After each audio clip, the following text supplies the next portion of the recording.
Welcome! Today it's 4 projects with old book pages.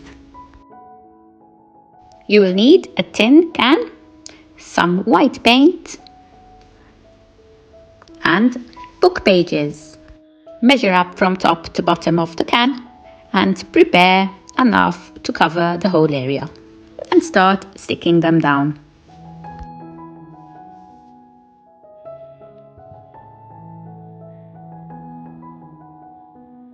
Once it's all covered, I use Mod Podge to seal the ends. Choose a napkin of your choice. Here I'm choosing these lovely birds. With water and a brush, I trace around the first design and rip it off. Remove the top ply and using Mod Podge, we stick it to an area of the can.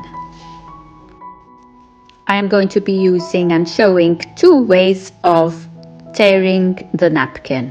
The first one was with water and ripping it off, leaving some of the white edges of the napkin. And the next one is cutting very close to the design, so I avoid having the white of the napkin showing, since my background is not painted white, but it is the book covers. You will see the result of both of them at the end. I then added a braid, a lacy braid and 4 wooden balls for the legs. Here you can see the napkin with the white left on, and to be honest it really blended in well, and this is the cut out one. I think they both work very well. For the next project I found some different sized butterflies online, printed it out. I stuck it on a bit of firmer paper and I cut around the designs, so then I can trace them onto the book pages. If you have a Cricut machine or stamps that cut out different size butterflies, this project will be much easier. Once all is done, stick the different sized butterflies on top of each other with glue. Get some natural string, glue a part on the body of the butterfly and tie a knot and cut off the extra parts. Glue to a kebab stick and it adds a nice embellishment to your plants. For the next project, you will need any size small artist canvas. Using a decoupage glue, start sticking down a full cover page, making sure to overlap the page over the sides of the canvas. Since the book page is quite thick, I'm using parchment paper over the page and rubbing it down with a scraper. So I remove all the air bubbles. Here I'm using a wet tea bag to darken the edges of the paper. I am sticking the next page in a different direction to give it more interest. Make sure to seal the ends very well by using a lot of glue. When it's all done, give it a coat on top with Mod Podge. Leave it to dry completely and then choose the napkin for the next step. Here I'm choosing like a vintage rose, tracing around the design as usual and removing the top layer of the napkin and sticking it down with Mod Podge. You will need a piece of wood about 3/4 inch thick, the length of the canvas.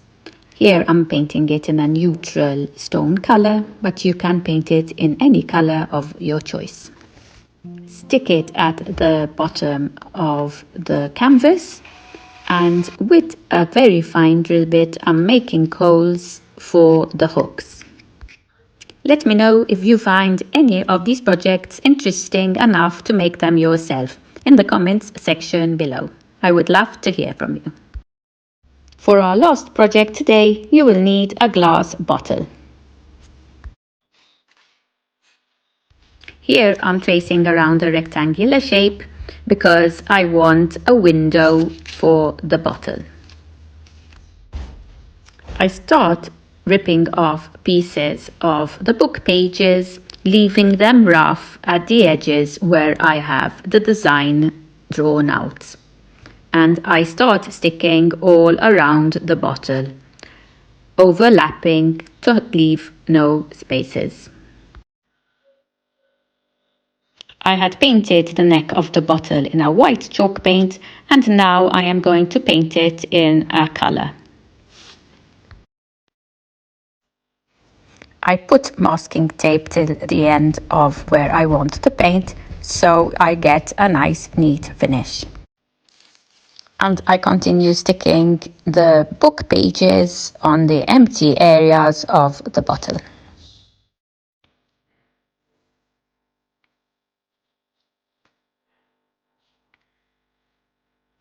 With an ink pad, I'm darkening the edges of the window on the paper. I add a lace ribbon on the top between the paint and the paper.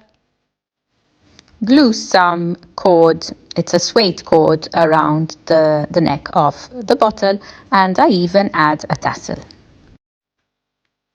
Let me know in the comments section below which of the projects was your favorite.